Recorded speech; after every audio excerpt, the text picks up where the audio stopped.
Iran വഴങ്ങിയില്ല എങ്കിൽ ഇനി ഒന്നും നോക്കില്ല, ഹോർമൂസിൽ ട്രോൾ ഏർപ്പെടുത്തും. വ്യക്തമായ മുന്നറിയിപ്പ് നൽകി US പ്രസിഡന്റ് ഡൊണാൾഡ് ട്രംപ് രംഗത്ത്.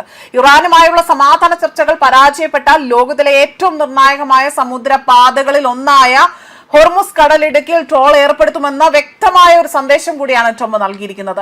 സ്വിറ്റ്സർലാൻഡിൽ ഇന്ന് അമേരിക്കയും ഇറാനും തമ്മിൽ ആദ്യഘട്ട ചർച്ചകൾ നടക്കാനിരിക്കെയാണ് ട്രംപിന്റെ പുതിയ പ്രസ്താവന. അദ്ദേഹത്തിന്റെ സോഷ്യൽ മീഡിയ അക്കൗണ്ടായ ട്രൂത്ത് സോഷ്യലിലൂടെ തന്നെ അദ്ദേഹത്തിന്റെ പ്രതികരണം പുറത്തു വന്നിരിക്കുന്നത്. നിലവിലുള്ള വെടിനിർത്തൽ കാലയളവായ 60 ദിവസത്തേക്ക് ഹോർമുസ് കടലിടുക്കിൽ യാതൊരുവിധ ട്രോളും ഈടാക്കില്ല എന്നതാണ് ട്രംപ് വ്യക്തമാക്കിയിരിക്കുന്നത്.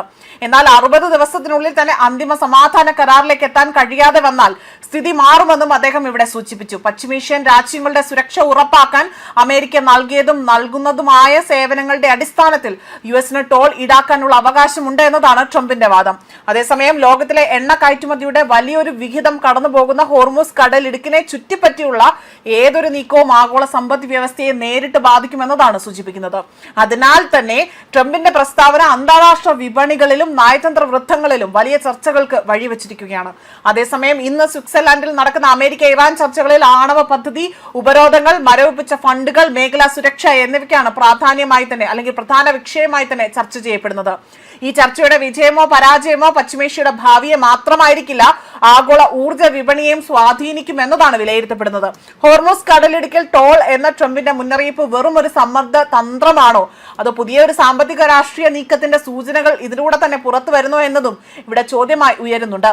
അതേസമയം ഇറാൻ യുദ്ധത്തിലെ ചിലവുകൾ സംബന്ധിച്ച് അമേരിക്കയിൽ ട്രംപിനെതിരെ വിമർശനം ഉയർന്നതിനിടയിലാണ് ഇത്തരം ഒരു പ്രസ്താവന പുറത്തു വരുന്നത്. പ്രാഥമിക കരാറിന് ശേഷം സ്വിറ്റ്സർലാൻഡിൽ ഇറാനും യുഎസും ഒന്നാം ഘട്ട ചർച്ച ആരംഭിക്കാൻ ഇരിക്കെ കൂടിയാണ് ട്രംപിന്റെ പ്രതികരണം. അതോടൊപ്പം തന്നെ ഇറാൻ പ്രതിനിധികളെയും മധ്യസ്ഥരായ പാകിസ്ഥാൻ നേതാക്കളും സ്വിറ്റ്സർലാൻഡിൽ ഇതിനോടകം തന്നെ എത്തിയിട്ടുണ്ട്.